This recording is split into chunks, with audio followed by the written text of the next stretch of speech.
The Adventures of Robin Hood. This is a game that I saw in my friendly local game store. The guy that was there that day said that this is a game with a strong narrative, and I do love games that tell a story, so I decided to give this one a try. And yes, this is a game with a very strong narrative element. It has a campaign made of different interconnected scenarios. So by playing the scenarios in the correct order, you will see an overarching narrative. The trade-off is always the same. The story has surprises, has plot twists, and that also makes it less replayable, at least less replayable for its narrative value. You can just, once you know what's going on, you can always play the scenarios again just to optimize things, see if you can do it better, faster, that sort of stuff. So that's what has happened in the last decade or so. We stopped worrying so much about replay value and we learned to love the story more, and this is precisely what happens here. The game is cooperative, it's very light, so you could play it with younger players. It is also solitaire friendly. You can play by yourself by controlling at least 2 characters. And I played it in all of those modes. I played it with my 9-year-old kid, I played by myself, I even played it with my hardcore gaming friends at game night as the second game of the night when people were a little more tired after like a heavier game. And this was a little nice diversion. So between the family option, play with family, or with gamers as a light game, it is a game that is very flexible and can appeal to very different kinds of players. Now here's the board, very nice looking, very thematic, and I think that really helps you set the stage, quite literally, for the action that will happen. 2 things are interesting here. One, you see these areas, darker areas, and then lighter areas. Again, they're very thematic. You see the shades from the trees, but these are also important in terms of gameplay, because if your character ends their movement in a shaded area, they're usually safe. If they end in a clearing, there's danger ahead. If there are enemies that are visible, they may capture them. So it's safer usually to end your movement there, but again, there are cases where you don't have the luxury. Another thing is that the board is basically structured as an advent calendar with, and now you can see them, with little windows containing tiles that will be flipped face up or face down or entirely removed depending on the scenario. So basically each of these windows represent 3 possible game states, and I'm not going to show you anything. I want this review to be spoiler free because again, discovering what's going on is such a great part of the experience, such a foundational part of the experience. The idea is that each of these windows can represent, again, up to 3 game states, because there is one state, one thing here, there will be another one here in the back, which may be nothing. Maybe that is not there, the guy's not there and the area is empty, but again, that's a game state. And then there may be something printed on the board, and that other state is activated by removing the tile entirely. So by tile being one way, tile being flipped face down, or tile not being there, this board has a lot of variety. Things will be flipped up and down, face up, face down, back and forth, remove, place back, to really create a large number of possible events on the board. And again, discovering what those things are is very, very important part of the experience. So you have different scenarios, and the scenarios are detailed in this book. Yeah, not booklet. This has to be the highest production values I've seen in any paragraph source book for a board game. You know, when you play games like Tales of Arabian Nights, they also have a lot of paragraphs, a lot of text. I don't think I've ever seen one that looks this nice. And it is also so very well designed for gameplay, because look at this map, and you'll see why I'm so impressed with it. Because for the game to work, one player will be holding the book and they'll be reading the description of the scenario and what happens to the other players. This player that holds the book is not the game master. They can still play. Again, you can play the game solo and you hold the book. No problem there. Again, it's just the narrator is still a player. But as the narrator is holding the book, and maybe the book says, you know, tile 3 and 7 and 19 need to be flip face up. So as they read that sitting there, the other players sitting here, they can immediately look at the back of the book and have a reference to those tiles. I was almost mind blown when I realized that detail there. So this will describe the scenarios, the objectives of the scenarios, and then simply what happens when the players interact with different elements of the board. The scenarios do have very different objectives, different missions, great variety there. And again, the trade-off is always the same. The second time, you know what's going to happen, you know what the objectives are. One thing the objectives have in common, there is a certain number of turns that you have to complete the mission. When a turn is over, one of these hourglasses is removed. You also have this token here that will move up as a bonus, as a reward for the players completing certain tasks that will give hope to the land. You are Robin Hood and his outlaws and his merry men and women, and you're trying to give hope to the people. You're an outlaw, but you want to make sure that people know you're a hero, not a criminal. But then there are other things that will move this token down. Basically, if the token reaches 0, and while it is sitting at 0, the hourglass tokens will be removed faster. And if these run out, then you meet the bad end. And you read on the rule book, or on the source book, what that means. Of course, in general terms, it means you lost. If you complete the objectives of the scenario before the time runs out, well, good for you. You won. Now, the game revolves around an activation system based on components that will be randomly drawn from this bag. It's unusual for me to see a draw bag that has components that are so different from one another. In particular, you will have cubes, cardboard tokens, and large wooden tokens that are activation tokens. For now, well, the cardboard tokens, they activate different events based on the scenario.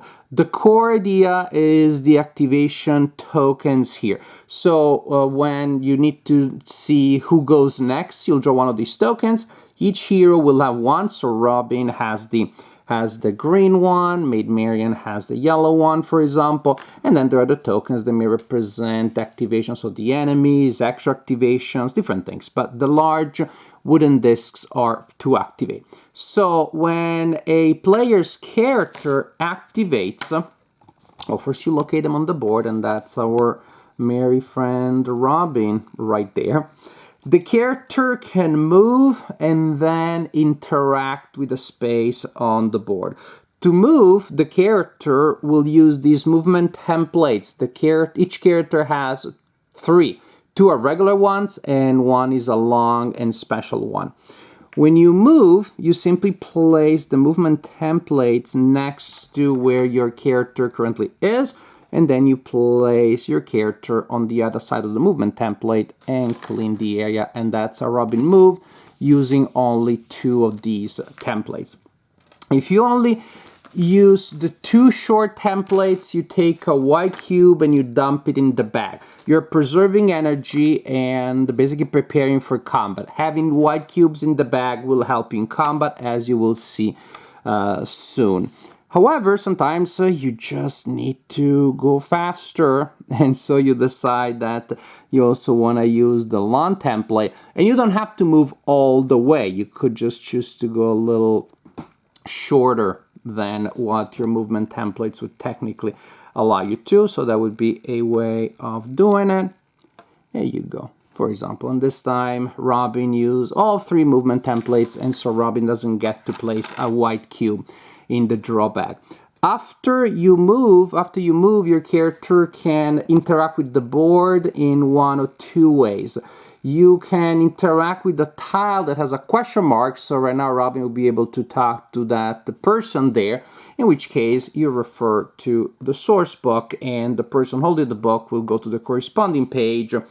That encounter may do different things, may indicate different things based on the on this scenario. Say, for example, if you're talking to the guardian of the forest, and this is something you see in the first scenario, that's why I don't count this as a spoiler, then that character will allow this interaction, this scenario, this interaction, this scenario, this interaction, this scenario. So the same tile on the board may say or do different things.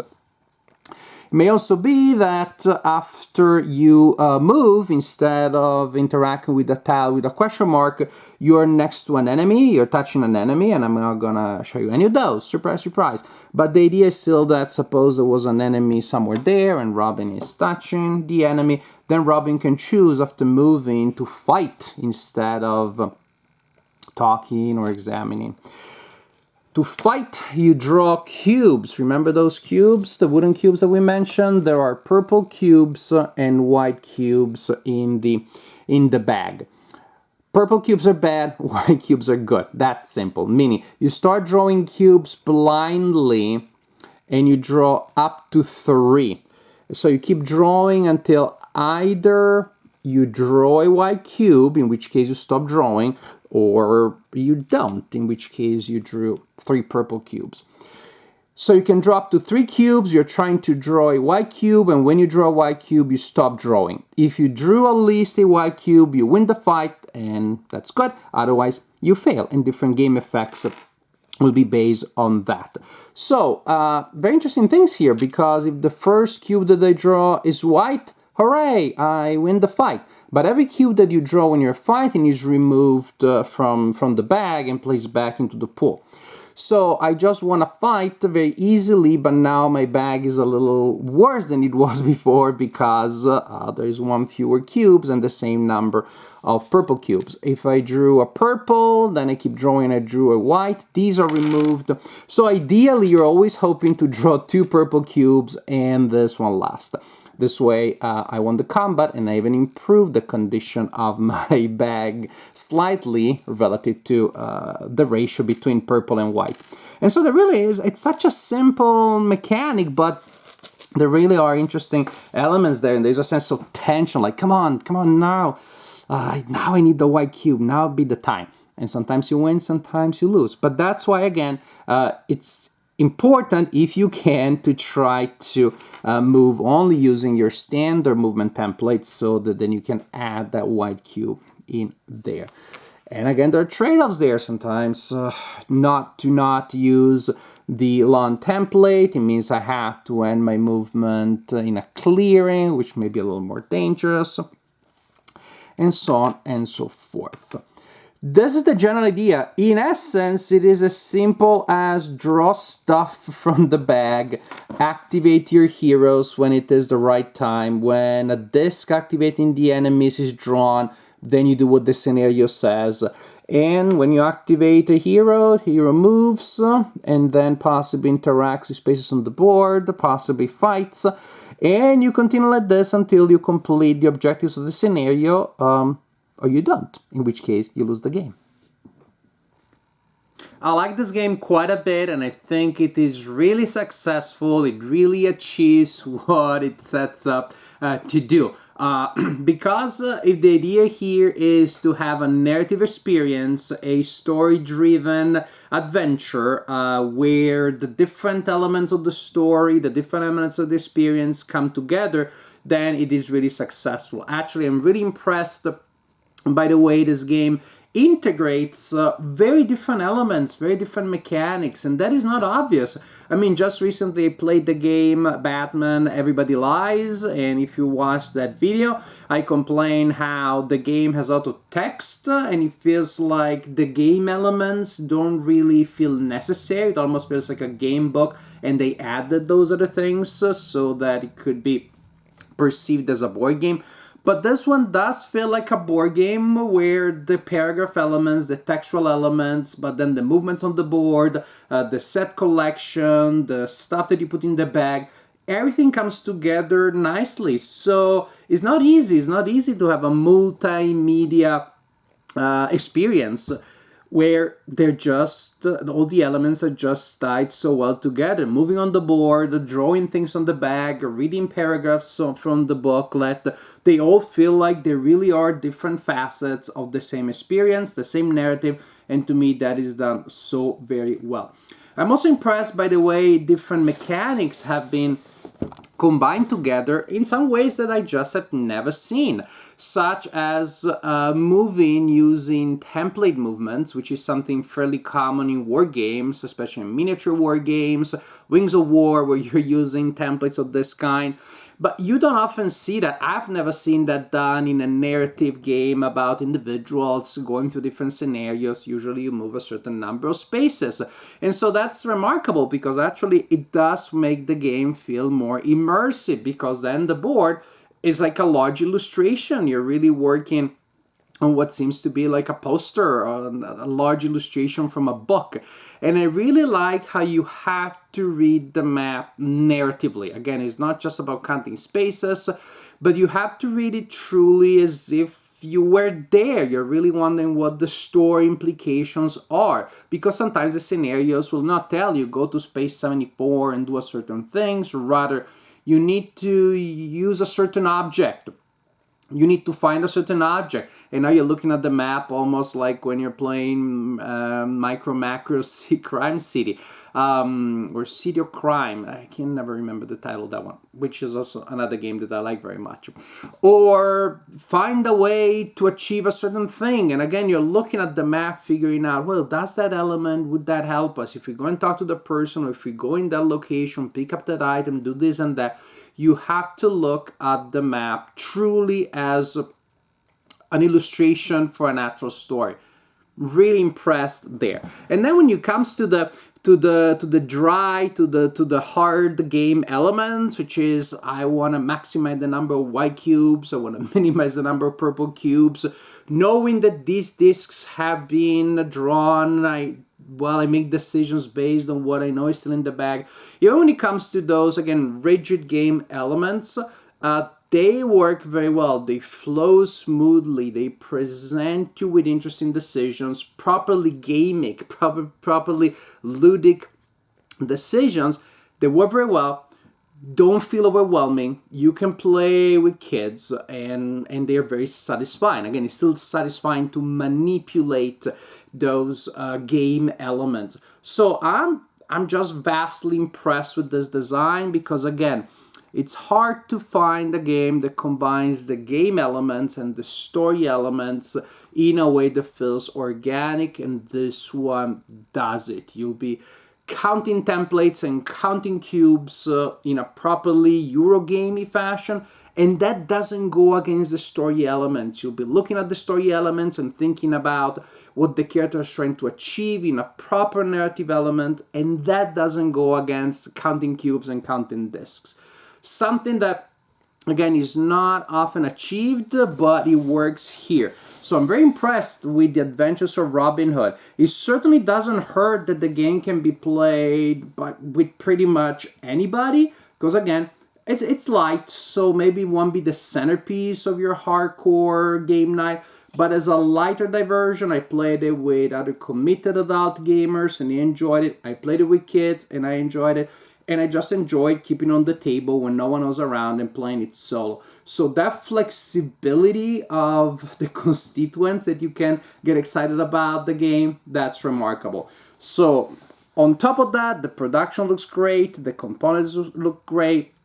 Just, I love it. I love every aspect of this game. Definitely 2 ginormous thumbs up from me for the Adventures of Robin Hood.